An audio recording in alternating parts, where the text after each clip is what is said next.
On the 2nd of March 2026, one of the most popular Red M servers, the Tackroom, would share a self-made newspaper with their players. 6 pages of celebration for their 10,000 member total. And within 24 hours, dozens would be banned, hundreds would leave, and the entire Discord would be shut down, with player numbers still falling to this day. And now we have to ask, how the hell did that happen?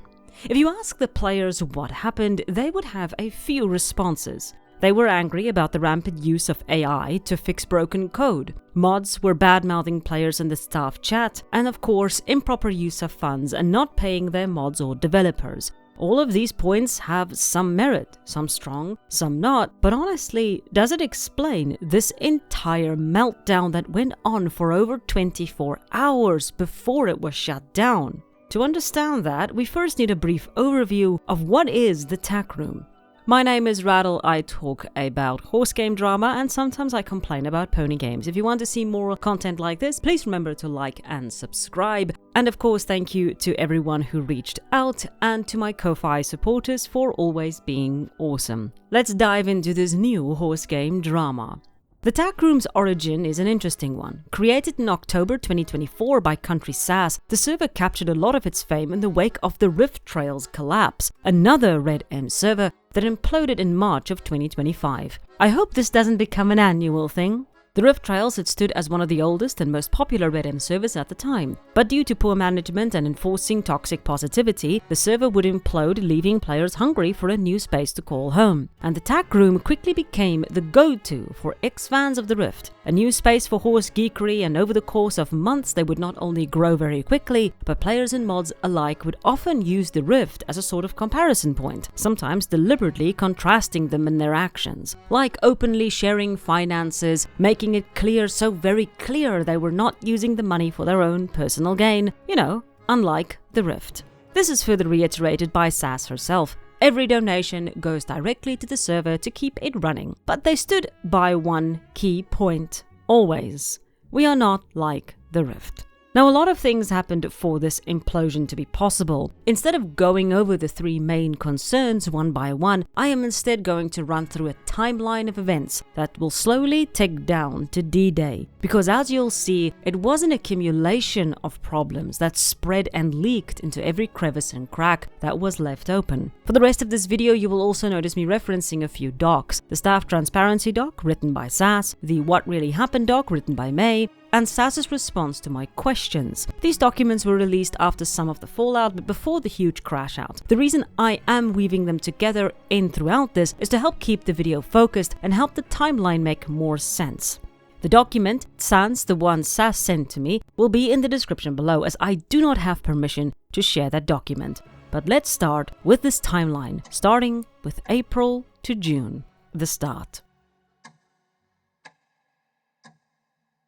Quite a few things happened between April and June, but the core of it was the KD script and the buzz around it. After the implosion of the Rift and the sudden increase in players, the Tackroom had to up the ante. They had to give something special to the players to ensure not only they stuck around, but also to bring new players to the game. So they decided to edit a script. Now, scripts are just plugins or mods that you load into your Red M server to change the experience. That is a very basic explanation of it. For example, the script the Tackroom was using was the KD script. It gave the option for bleeding and more coats, both highly sought after features in these games. And this is where our first character, May, comes in. May was a moderator for the server, but also a developer in training. She wanted to modify the KD script into something unique for the server and make something special for a server she loved. The deadline for the script was set by May as the end of October for the 1-year anniversary of the Tackroom. This was not set in stone, to be clear, as this was a self-imposed deadline that May had put, as Sass explained, and May agrees.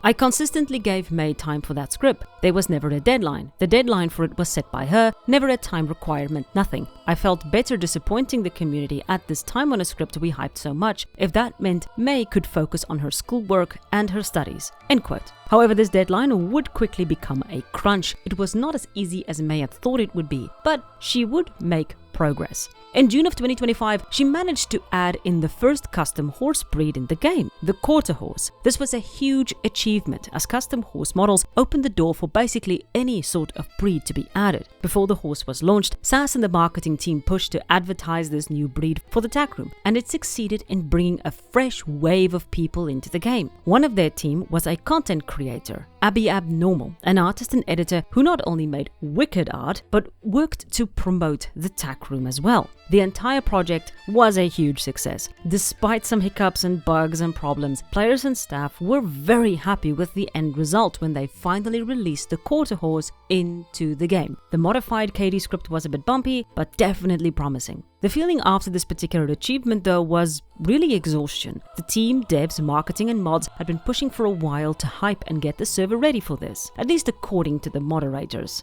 It would perhaps be understandable, though. They had been pushing for a long time, and this was a sort of release after a large stress period. They were all perhaps a bit spent. But as things go on the internet, it can't stand still. So they pushed on into July and September, when SAS went quiet.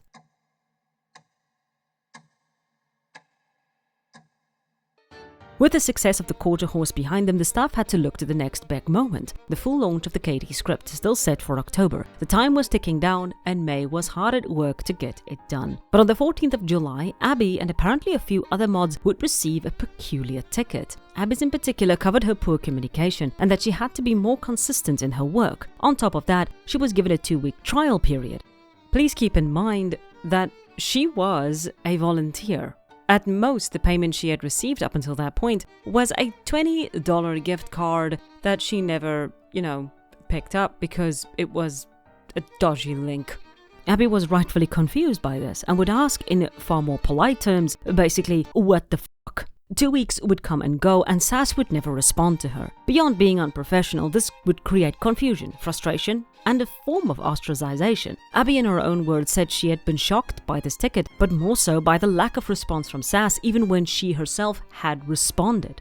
But SAS, according to the mods, had a must-be active for 4 days of the week rule, because there were quite a number of tickets. These are complaints or inquiries that a player can open, a mod needs to address, and then once sorted can be closed. Mods in the Tackroom found it difficult to stay on top of this due to a mix of the number of moderators, the size of the Discord, and for a time, the absence of the owner, SAS. Players do corroborate this, some saying they struggled to get any sort of real help from the moderators when there were problems. One even mentions, for example, being sent to a ChatGPT link when her boyfriend couldn't connect to the server. Georgia, one of the mods, would confirm this in a post later. We are already starting to see a serious problem. The mods and the players are not communicating properly. There is a sense that the mods treat the players with apathy, more willing to ask ChatGPT to fix the problem than sitting with them and helping them. Players also mentioned tickets getting shut down too fast and feeling like they weren't getting proper answers. But unfortunately, most of this has been deleted.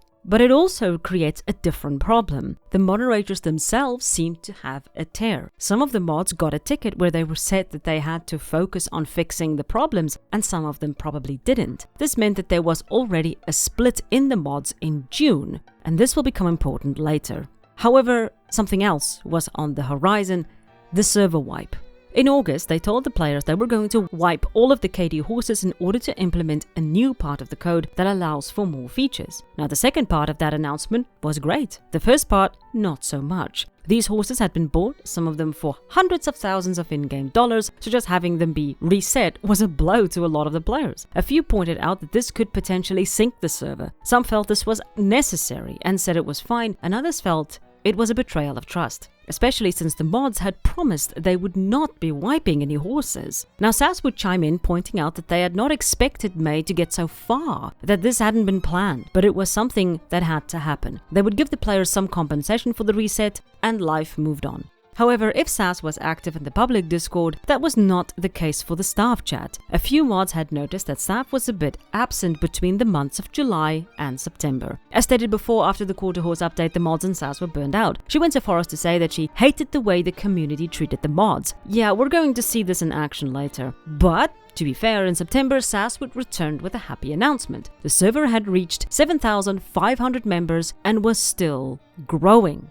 And thankfully, by the end of September, it does appear that SAS had officially returned, as we see with the conversation between May and SAS discussing the amount of work they were putting into the server at the time. This is a particularly interesting discussion, as SAS is adamant that May was never required to work 40+ hours, as stated in the staff transparency document. The claim that I required 40-hour work weeks with no pay is simply not accurate, and I can't let that stand uncorrected. End quote. Because, according to SAS, something to remember is none of us make any money from this server. It's all volunteer of our own hours, so the time spent on creating, developing, management, testing, etc. is all volunteer. End quote. And this is a volunteer community. We do this because we love it, said people in the Soviet Union.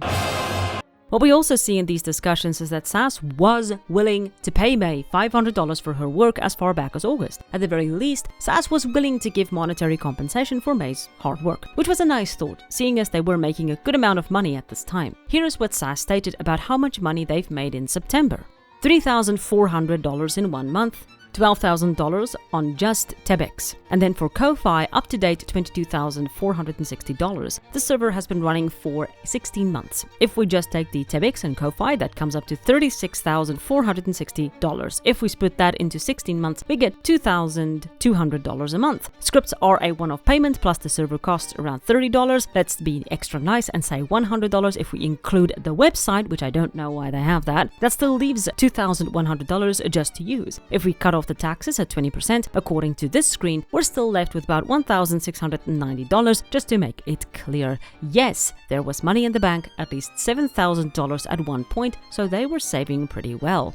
I will say that it doesn't feel at this point in time that SAS was being unreasonable with the money. She was being pretty open about it, and it looks like she was pretty much saving money instead of just blowing it. But the point here is that the server was making money, more than enough to not only pay May, but perhaps some of the mods as well. Although she wouldn't start paying her mods at this stage, SAS would return in September properly with something to help the mods, an AI bot for the rulebook. Yeah, let's talk about the AI. Since the Tackroom's inception, SAS has made no secret of using AI in artwork, announcements, and coding. Now, to be clear, I understand that AI does have its uses. It is not always good for the environment, but using it well can benefit a company. For example, SAS says they got around 450 tickets a month with a 9,000 member server, which averages to around 12 tickets a day. The AI bot was made to help mods get information from the Tackroom rulebook because the rulebook is ridiculously large, and I don't know why. So this helps to reply to tickets quicker. Just have a smaller rulebook. Or you can just use Control F. This is a good example of AI not being used to generate, but to help make work easier. It can be a good tool, but SAS wasn't always using it appropriately. Here is an example of her using AI to create art for the server, noting that she doesn't have the money for it, but hey, they do look cute. Hey, she also used AI to create her profile pic, which many of the mods did as well, and most of the announcements she posted were also generated with AI, even going so far as to use AI to write poems and make videos for the game. This is a little concerning, but again, SAS never made a real secret that the server was pro-AI. So why are people so very angry about it? Well, beyond the fact that a lot of people just don't like AI, SAS would try to use AI and fix the code. For example, in a post between May and SAS, somewhere between August and September, we can see SAS trying to use AI to fix code, and May pushing back, stating, I would definitely not recommend using Cloud or any AI to vibe code into the current script, but only because AI is still very unreliable when it comes to implementing things into existing systems. It doesn't know the entire code base, and may be adding in redundant or unoptimized code that is just a little fucky-wucky, and I've seen the horrors of AI taking control of code. Just helping with the models is fine enough, SAS, promise. If you want to integrate AI into the project, then you're more than welcome to do that, as you, TTR, does own the script, but I personally don't want to deal with the headache. That is a vibe-coded project. End quote. Now that is the feeling that a lot of programmers do have, because not even covering hallucinations and some AI just outright deleting code, it is a dangerous tool to let run rampant on a delicate framework. May had been working steadily and slowly on this project, and AI could, as she said, potentially ruin all of that hard work. SAS backed off with the AI for now, but she doesn't back off entirely, and we'll get into that a little bit later. For now, everyone was working towards the big release of the KD script in October, and the excitement was palpable for that release and the eventual fallout.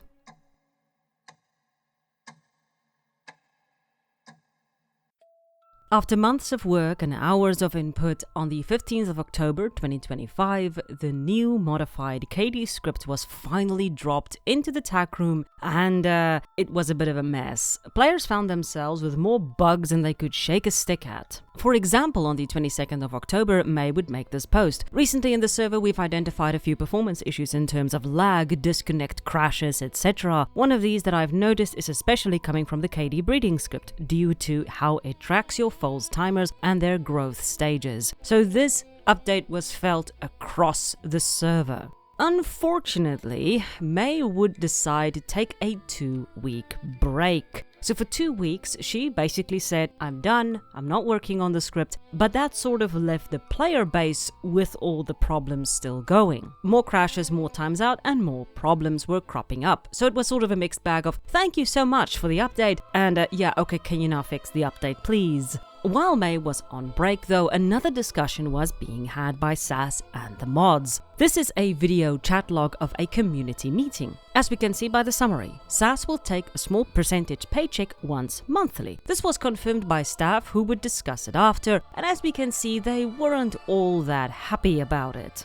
SAS says here, we could probably swing $20 for 10 hours for May a month and $300 from me a month. We average about $3,000 a month. I know she's head dev and we can't do anything without her. I was gonna try to pay myself at least $300 for the month, but we need her experience more. Unfortunately, the payment for May was only considered after SAS was questioned about it. You see, during that conversation, the option to pay May was never brought up. So this reaction from May and the other mods was pretty understandable, because despite all of May's work, SAS never considered paying her during that meeting. So the mods reached out to SAS and said, hey, are you going to pay May? And SAS said, oh yes, $20 for 10 hours. I'm probably sure we could swing that. So out of context, this seems like a nice gesture. However, within context, it becomes a bit of an issue. Because why wasn't it first considered to pay May for her work, and why was SAS considering only paying herself? At the very least, SAS did consider to pay May at this point in time.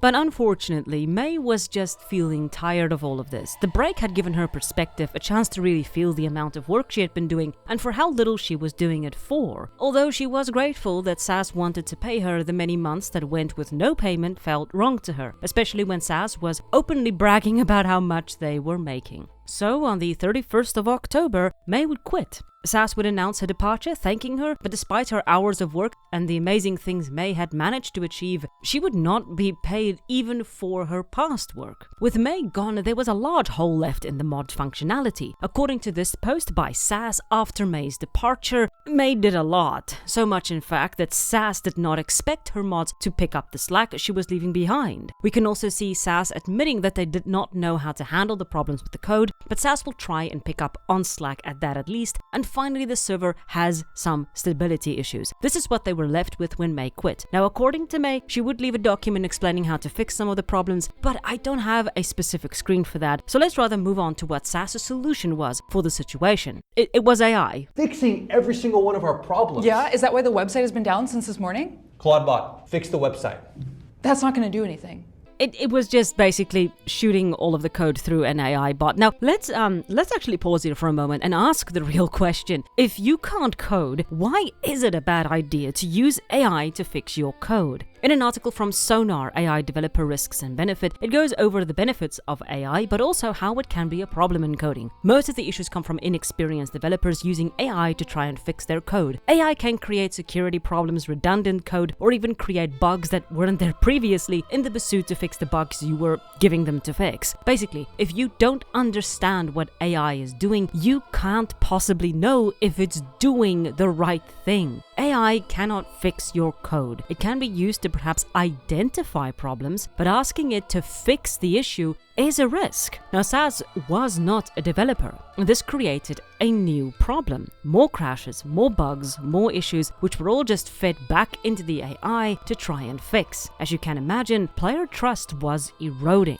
But of course, it never rains, but it pours. Only 5 days after May quit, she picked up a new job for another RedM server called Evergreen Equine. And as you can imagine, Sass was not happy about this. And I quote, "To be told she was leaving due to feeling incredibly worn down, exhausted, burnt out, thoroughly spent, the stress of development is eating away at me, and soon after, days for that matter, learning she was developing for another equestrian server, paid or not, that was hard to process. Many of the other moderators were also in agreement. They didn't like that May had switched sides and was now working for someone whom some of them really didn't like." End quote. Now, the person they didn't really like was Kasia. You might know her as April Pulpinite from the SSO community. I'm not going to go into too many details, but some childhood history came out, the staff team heard about it, they didn't like it, they didn't want to associate with her. So, on top of working while being burned out, she was also working for a rival RedM server run by someone the staff didn't like. May does defend herself in this, saying she only helped to set up the server and claims she didn't try and create problems, and she was also paid. But whatever her intentions, or whatever her reasons, from an outsider's perspective, this was a terrible thing to do. Sass has every right to feel betrayed, not only betrayed but lied to. Was May really tired? Were there problems Sass hadn't known about? Why did this happen? May does explain why she leaves. She makes it clear in this post, noting that she doesn't feel like she's being listened to, noting that she has more frustration than she has enjoyment at this stage. And that is fair, but at the end of the day, when you're telling someone that you are exhausted and that you cannot possibly continue with what you're doing, when you turn around and just pick up another job on the other end, that won't reflect well on you, no matter really how you spin it. And yes, Sass has made mistakes, but I don't think her reaction here was that unreasonable. What made this whole situation even worse? A few mods would quit just after May, some of them even joining Evergreen Equestrian. Now, May didn't convince them to leave, but it does look terrible. And I'm going to put this question to my audience. How would you feel in this moment if you were Sass? Not only did your friend head off to another server, but they also left you with a broken code, and some of the mods that left joined the server that she was working on now. To rub even more salt in the wound, May would request to join back up again in November. Sass would say no, sending her a long message explaining why. Now, May would respond back, giving her her reasons for leaving in the first place and debunking a few of the accusations, as we can see with the mod poaching. May never did that, that was something that was assumed. And since then, these two have not spoken. But this type of pressure is where leadership is tested. The captain of a ship will determine the mindset of the crew. A bitter captain will breed that bitterness in his own crew. A calm and friendly one might encourage kindness instead. It is a fine line to walk, and being the leader of anything, ship or Discord, comes with carrying the responsibility of your team's disposition. If you are not present, if you indulge in cruel things, your crew will become absent and even cruel. And I do believe Sass's hurt spread out, as we can see by how the mods spoke about the players. The Tackroom had gotten into this terrible habit of belittling and insulting their player base behind the scenes. Although this was behind closed doors, it still wasn't a good look, and some of the mods felt uncomfortable about it. Here are a few examples of these types of messages. They're not terrible, they're more mocking. But even by Sass's own admission, all of this had gone too far. And I quote, "I think we need a reminder that we can't take things personally or let our frustration turn into comments about players that could be seen as bullying on our end. I know I'm guilty of it. I get frustrated and say things I shouldn't, and I need to be better about that. But this is something we all need to check ourselves on. We're the staff team. We set the tone. And even when players push every button we have to hold ourselves to a higher standard." End quote. Remember when I said earlier, like 10 seconds ago, that the captain will set the tone for the crew? This is what I mean. Your mods are going to follow your lead, and if you're treating your player base poorly, they will do the same. You set the example. Now, in regards to the community, Sass had this to say as well, and I quote, "I see the Tackroom as a very emotionally charged community, and that has its good and its bad." End quote. I don't think she knew just how emotionally charged this community could be. But this leads us to December 31st to January 1st, the group chat fiasco. This was the first implosion. It happened behind the scenes in the staff chat. I included, if only to show how a crisis was handled by Sass and to understand the lack of response from her during the 2nd of March implosion. Also, this is one of the main reasons the staff were sick and tired of the Tackroom. But overall, things carried on as normal until a user broke a rule. Stop the fucking presses. There is a huge rulebook for the Tackroom, like giant. I don't know why it's this big, but this is what we're dealing with. Thank God for Control F function. In the server rules under immediate ban offenses, we find these result in immediate and permanent bans, poaching or advertising other servers. End quote. So when a user, we'll call her Catherine, decided to start sharing out a server to specific members, which was breaking the rule, the mods would ban her or time her out. Now, Catherine was not exactly happy and quickly appealed, saying she had been playing a game, had been drunk, and had possibly been hacked. All three, which didn't make sense to the mods, so the ban remained. But Sass wasn't happy either. In her own specific response, she noted, I wanted to approach this situation with Catherine from a different perspective before making a final call. In this situation, I wanted to give Catherine the benefit of the doubt. I wanted to hear her side of the story, which we do with our tickets. Yes, there is the rule of promotion of other service that is zero tolerance. However, I wanted to give her the chance to also explain, which she did. Now, there is a few problems with this. For one, a lot of users noted that their tickets were basically ignored or even worse, just shut down without any real conclusion to their issues. And here we have Sass going out of her way to help someone whom I think she considered a friend. The problem isn't that she wanted to be kind. The problem is there was never a reason given for why Catherine was given this special treatment. And this is sort of where the pressure in the mod channel began to tighten. There was a split in the mods. One group wanted Catherine's ban to stick, the others wanted Catherine to be reinstated, green and pink respectively. They were going at each other for a while until one in Team Pink said this situation is giving her witch hunt vibes. No chill vibes here.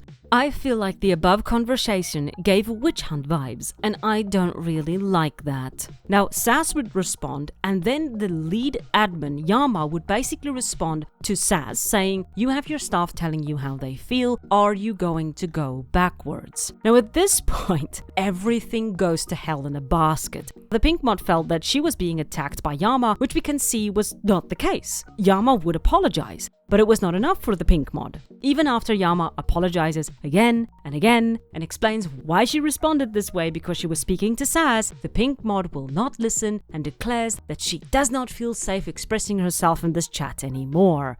Oh, good grief. During this discussion, the green mods, the people who want to keep Catherine banned, create a separate group chat just for them. This quickly became a hotspot to vent, a place to let all of the frustrations of the discussion. The pink mods and Sass were making it difficult for anyone to really express themselves, feeling like it didn't matter what they said, it would simply be ignored. If the lead admin could get bullied into an apology, what chance in hell did the green mods have? So they discussed this mod in particular, the one who forced the lead admin to apologize. To make it easier, we will call her Niobe. Here are some of the comments they made about her. She was acting weird, stop holding my hand, she needs to apologize, they called her mama, and they were miffed when they tried to push for the rule to be respected, it was put aside. That was more or less it. But they had a traitor in their midst. One of the green mods would share all the screens in this group chat with Sass and Niobe. In response to these messages, Niobe threatened to leave. The mods quickly rallied, begging her to stay and demanding to know who was part of this group chat so that those moderators could be removed. The names and screens were only seen by Sass, Niobe, and Yama at this time, to be clear. At most, the rest had seen bits of it, but not the full list of people in that group chat, nor the chat in its entirety.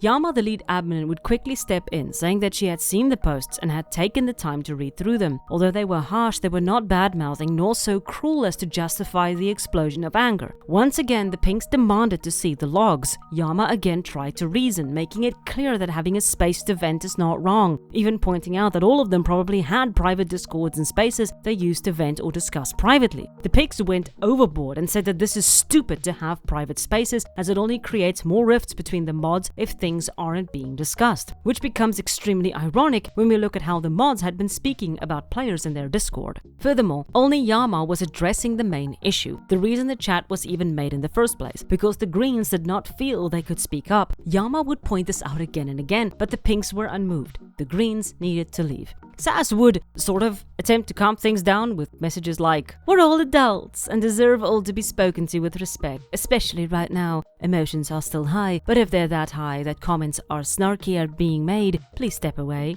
And then, not like super joking, but maybe if we get in a heated convo again, do we maybe need a safe word sticker? Kinda saying this to get a little giggle, but also kinda being serious. Sass, I don't think this is helping. Still, despite everything going so wrong, they still weren't sure who had been part of this chat. Until the turncoat, which had the screens originally, she had the full list of members, exposing herself in the process. The Greens offered to show all the screens to give context, but the Pinks, perhaps validated in their suspicions, didn't care or wouldn't listen. The mod team was now well and truly ripped into. With the team now exposed and both sides furious at each other, Yama, their lead admin and the only one with any sense, said she was quitting the team. No one cared. The argument continued, even as Yama slammed the door behind her. A deep tear had been ripped out between the mods, and the chances of repairing itself was 0. Sass would not address the situation properly that day, and with Yama out of the picture, a few others would also trickle out of the mod team, leaving only more wounds in their wake. But the atmosphere pressed down, and it could not be ignored forever. A month after this incident, Sass would open a ticket to discuss the whole meltdown with the Greens to try and understand what exactly went wrong in that chat and how they could mend it. Now, the post did acknowledge that things had gone wrong and that everyone is valued. She also left the door open for them to be open and honest about their experiences. Now, the Greens would respond plainly. There had been no real issue before the blowout until the 31st of December. On that day, it showed them a side to the server they had not expected to see, and that had shaken their trust. They also mentioned the behind-the-scenes bullying of members to be obscenely hypocritical and cruel, calling it high school behavior. I agree. Finally, they make it clear that they don't believe Sass is a bad person, just that the situation was handled badly. Now, they would not get a reply at all. Well, at least not yet. Because in January, Sass had some other things to look at, which was the monetization of the Tackroom. Despite all the ups and downs, the Tackroom was steadily growing. They had reached 9,000 members, and more were coming in. The constant disconnects and problems were still prevalent, but they still stood as better than the Rift. Now, to run a RedM server, you need to be careful about how you monetize. These servers lie in a very sort of grey area, which is why you will notice that people who run it will not allow for any pay-to-win features. At most, they allow donations or they let you buy cosmetics. Anything that gives a player an edge goes against terms of service for running one of these servers.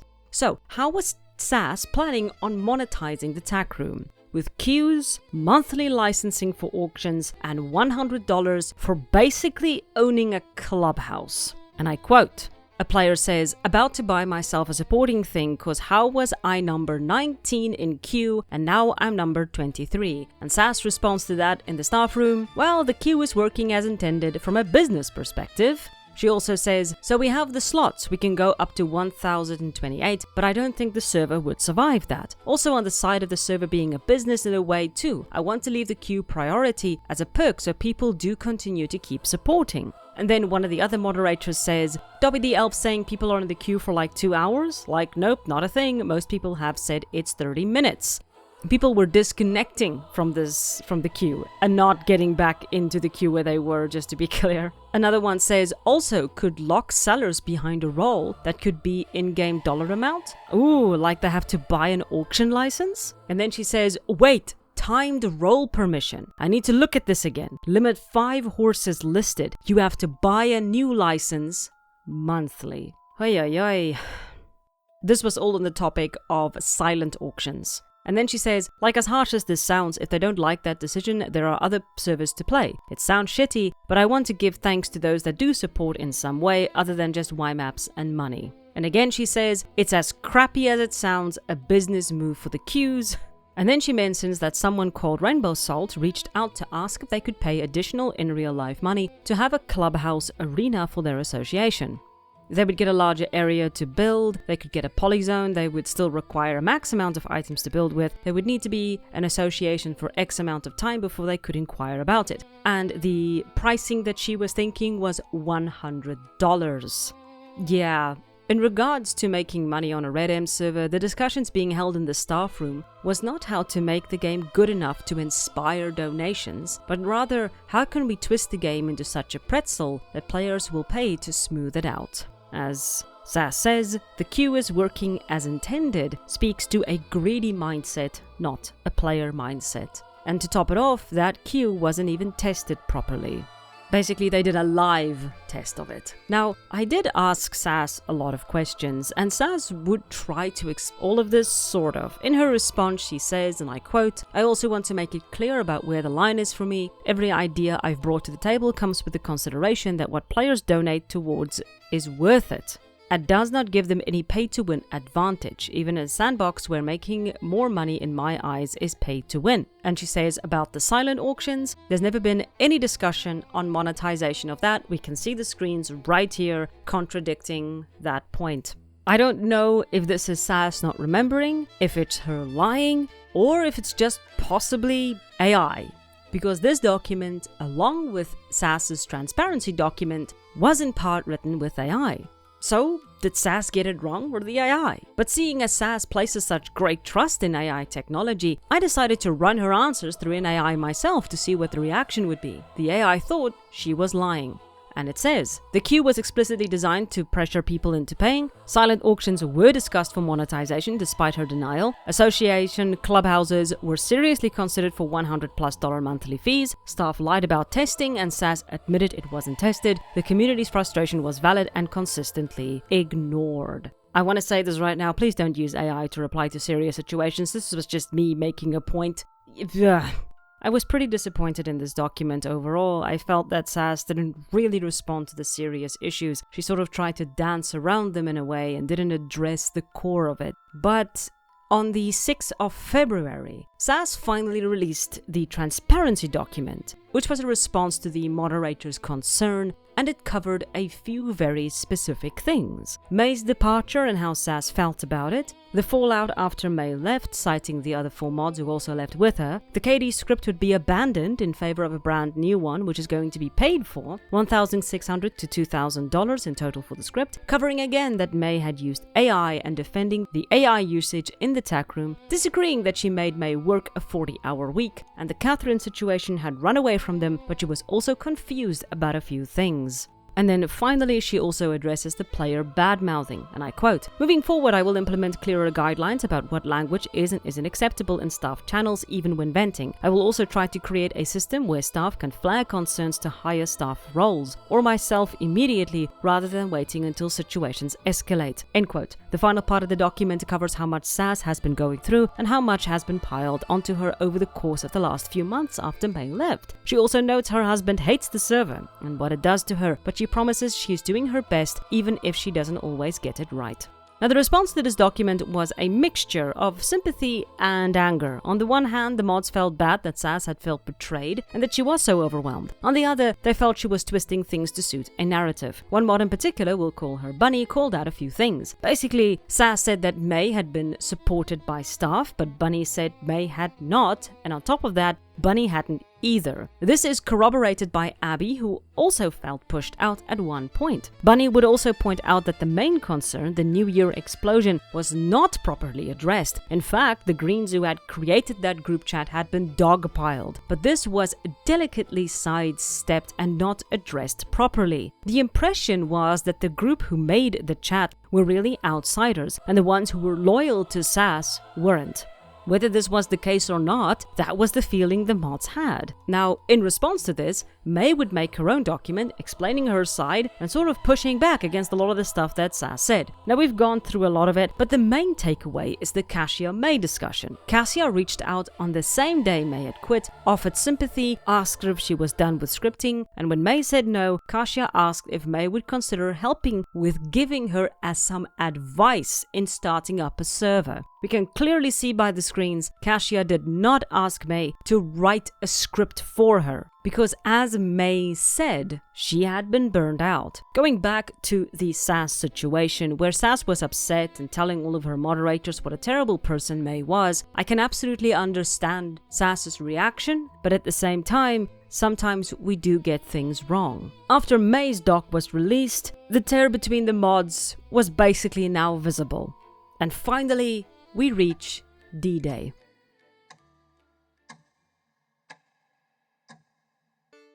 On the 2nd of March, the Tackroom would release the Gilded Rattle, a newspaper celebrating their 10,000 player count. It was a collection of player pics and some articles to go alongside it. But players were a bit suspicious. The style of the newspaper felt AI, so Abby Abnormal asked, "Is this AI?" In true moderator fashion, they said no, saying that players should remember that a lot of effort was put into this and accusing us of using AI as unfair when this was made for the community. Unfortunately, we also find some moderator chat showing that they really weren't trying all that hard to not be assholes behind the scene, as we can see here. The mods were quoting some of the upset, and at one point Sass basically says, "Don't like AI, please leave." Niobe would say, "Honestly, I find it incredibly entertaining when this group comes in and make themselves look like fools."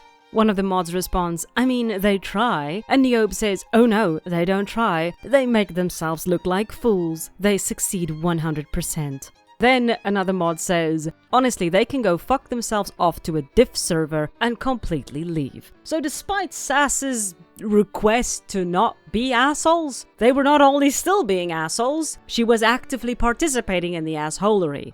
The one who asked the initial question was Abby Abnormal, and she was basically flooded by people telling her to sort of shut up. And then she posted a rather long message. I'm not going to read the whole thing, we're just going to read some excerpts. "I must say I was quite disappointed with my interaction with general chat today. Getting flooded for asking a reasonable question reminds me of another server and doesn't give me hope for the future of this one. Assuming immediate harm from someone asking if something is AI generated is a bit telling. I am stepping down from the creator program and will be leaving the server. They have not promoted or shared any of my content outside of this Discord server since April of 2025. This is completely fine, but I find it off-putting that the Tackroom only started viewing my content again in January of 2026 once I was live streaming a trail ride on another RedM server. I have had multiple creators from this program reach out to me because the Tackroom will not communicate with them and or they are scared to speak up. I cannot continue to morally support a place and a founder like this and am embarrassed that I went out of my way last year to help promote this server and help them get off the ground." And then finally she drops a bunch of screens showing how poorly the moderators talk about players, and this sort of created a chain reaction. Players completely lost their minds and the floodgates were open. The following screens were very quickly shared. Mods talking ill of players, the fact that May was never paid, the constant use of AI for announcement art and code, which was directly causing most of the players' problems in the game. Although Sass denies this is sort of a difficult situation. Being willing to take $300 for herself, but again not paying her mods, adding queues only to make money. The dev being 17 years old, that was a huge sticking point.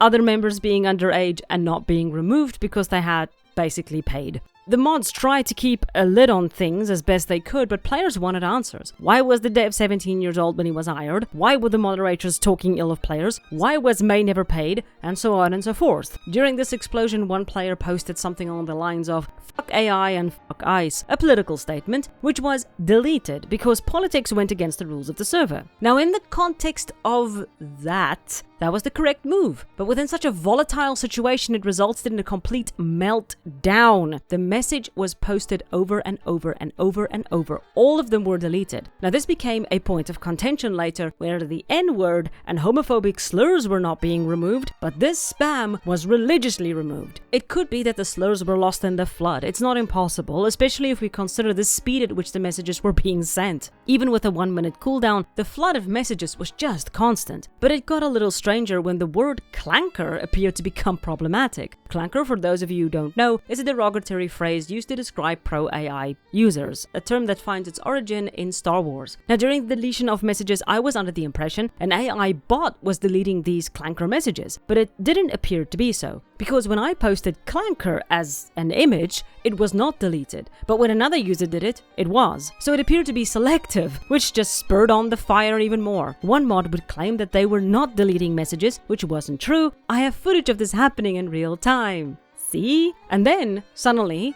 the messages were not being deleted. It was so damn confusing. But fuck AI and fuck ICE became a sort of mantra in the chat. Now, I want to pause here for a moment. Whatever your opinion on AI and whatever your opinion on ICE, I don't agree with this method because it created more chaos, it made more problems. for not only the moderators but also for the people who wanted to have a discussion and figure out what the hell was going on. Don't do this. This doesn't help. Now SAS would make an announcement to address the concerns.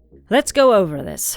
She touches on a few things. One in particular is a screenshot that was shared where she said that the players were being greedy. Now SAS says it was taken out of context and that she was specifically talking about players who would hike up auction prices into the hundreds of thousands, breaking the economy. There is some truth to this, but the problem is this was an in-server created problem. Remember the reset where players lost their horses and were compensated? They just had a lot of money to burn, and this is how they burned it. Players had discussed this problem before, noting that these high prices prevented new players from being able to enjoy auctions. So yes, this was a very well-known issue. So it is very possible that SAS wasn't specifically talking about players being greedy, but rather players being greedy within the context of auctions, which isn't an unfair thing to say. It could have been stated better, but yeah. This comment became a bit ironic. Calling players greedy when you were happily looking for ways to crunch money out of them is a bit hypocritical. But let's give it to SAS, the comment was taken out of context. She then says, the statements and screenshots being circulated about comments staff have made and are being addressed within our staff, and we are changing our rules to be more reflective of this discussion, and will be having an overhaul on our staff procedures and finding better ways to vent in our times of frustration. End quote. Yes, this was one of the main concerns. She says they have discussed it, which is very true. We can see this in the transparency document. The documents are dated on the 6th of February, so almost a month before this incident. It was something that the staff were actively trying to fix behind the scenes. They were self-aware.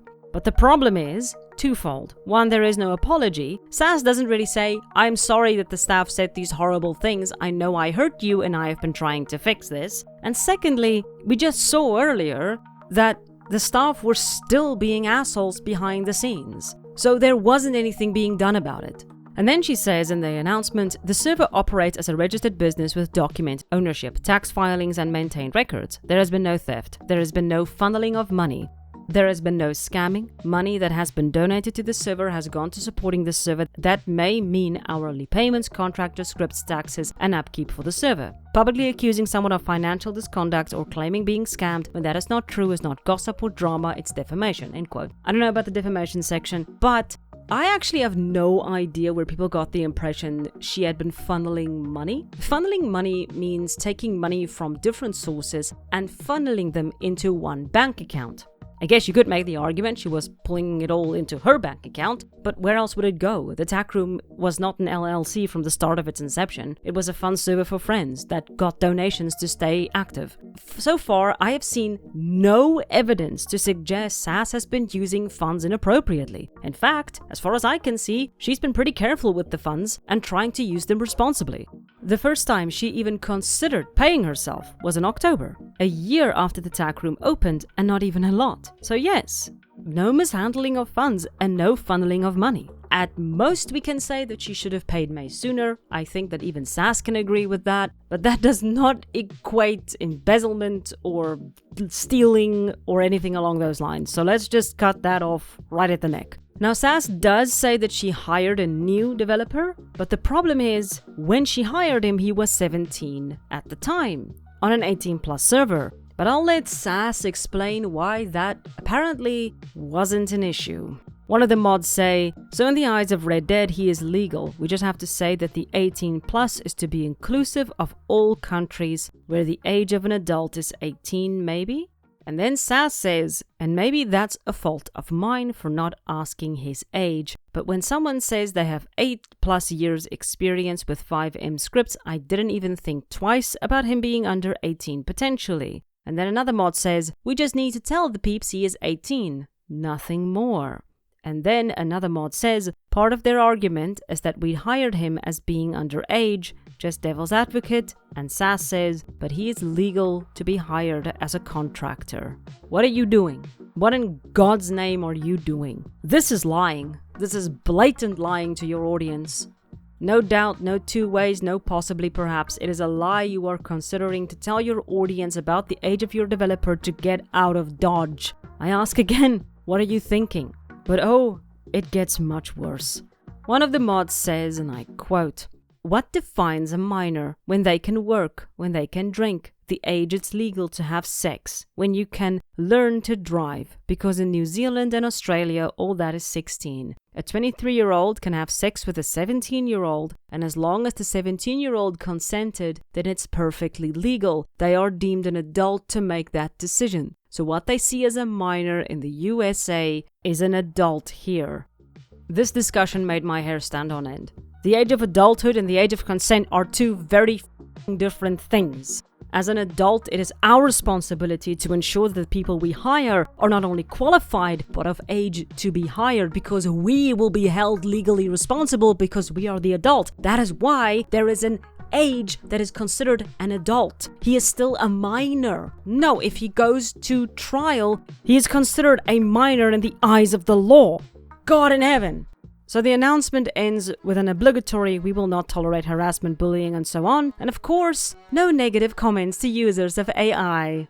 I don't suppose I have to tell you that at this stage the Discord basically exploded again. People were making threads to continue the discussion because most of the general chat was shut down. They were creating tickets and any other way to express their anger. They found ways around it. In the wake of the second wave of anger, the mods started swinging the ban hammer. A lot of people got yoinked, myself included. To date, over 100 users have been banned and around 300 have left of their own accord. Sans's transparency document would be shared. May's response to that document would be shared, which just resulted in more dirty laundry being dragged into the open and fueling the anger of the players. In total, the entire riot from start to finish lasted 24 hours. Currently, they have shut down most of the discussion threads. I believe most of the Discord is shut down. They are still banning people, and the server has not been open again as of yet. In total, 20 mods would leave the server. Players gravitated towards other servers, GGI being one of them, specifically a server that SAS mocked because they never reached cap.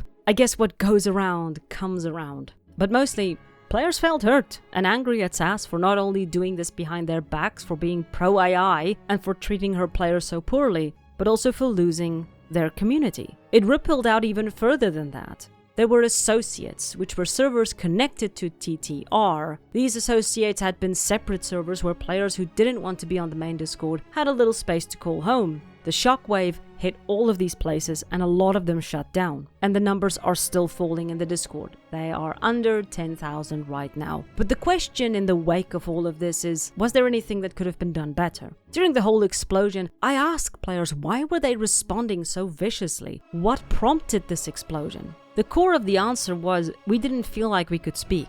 I think players and moderators really developed an antagonistic relationship, and that spread out across the board. From ticket responses to general interactions, it leaked into everything, and eventually it became a rot that infected the lot. That animosity was already there when those screens were leaked. I mentioned earlier that a captain will determine the disposition of the crew.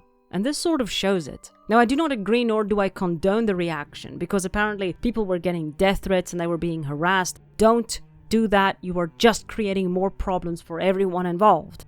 The comments became cruel and vicious, and I do not blame SAS in any way for shutting down that server. I would have plainly deleted it.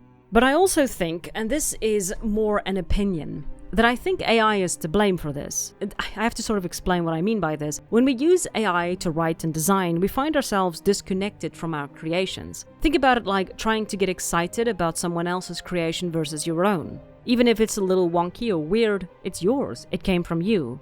If someone tells you it looks great, you feel amazing. If someone tells you your friend's work is great, you feel good for them, but it's not the same. There is a reason why we become artists or writers or developers. We want to have that feeling of not only achievement, but that deep connection to something we create. That old phrase, "it's my baby," captures the essence of what something we pour our heart and soul into becomes. AI takes away that crucial step in connecting us to our creativity, and I think this could be what happened to SAS. When she asked AI to write the announcement, make the art, and fix the code, it wasn't her baby anymore. It was the work of AI. Players were praising AI. They were responding to AI. No matter how SAS tried to spin it, it just was not hers anymore. Now, that is of course just an opinion, but I do believe that where the disconnect between community and SAS came from. I could be wrong, it's just a thought.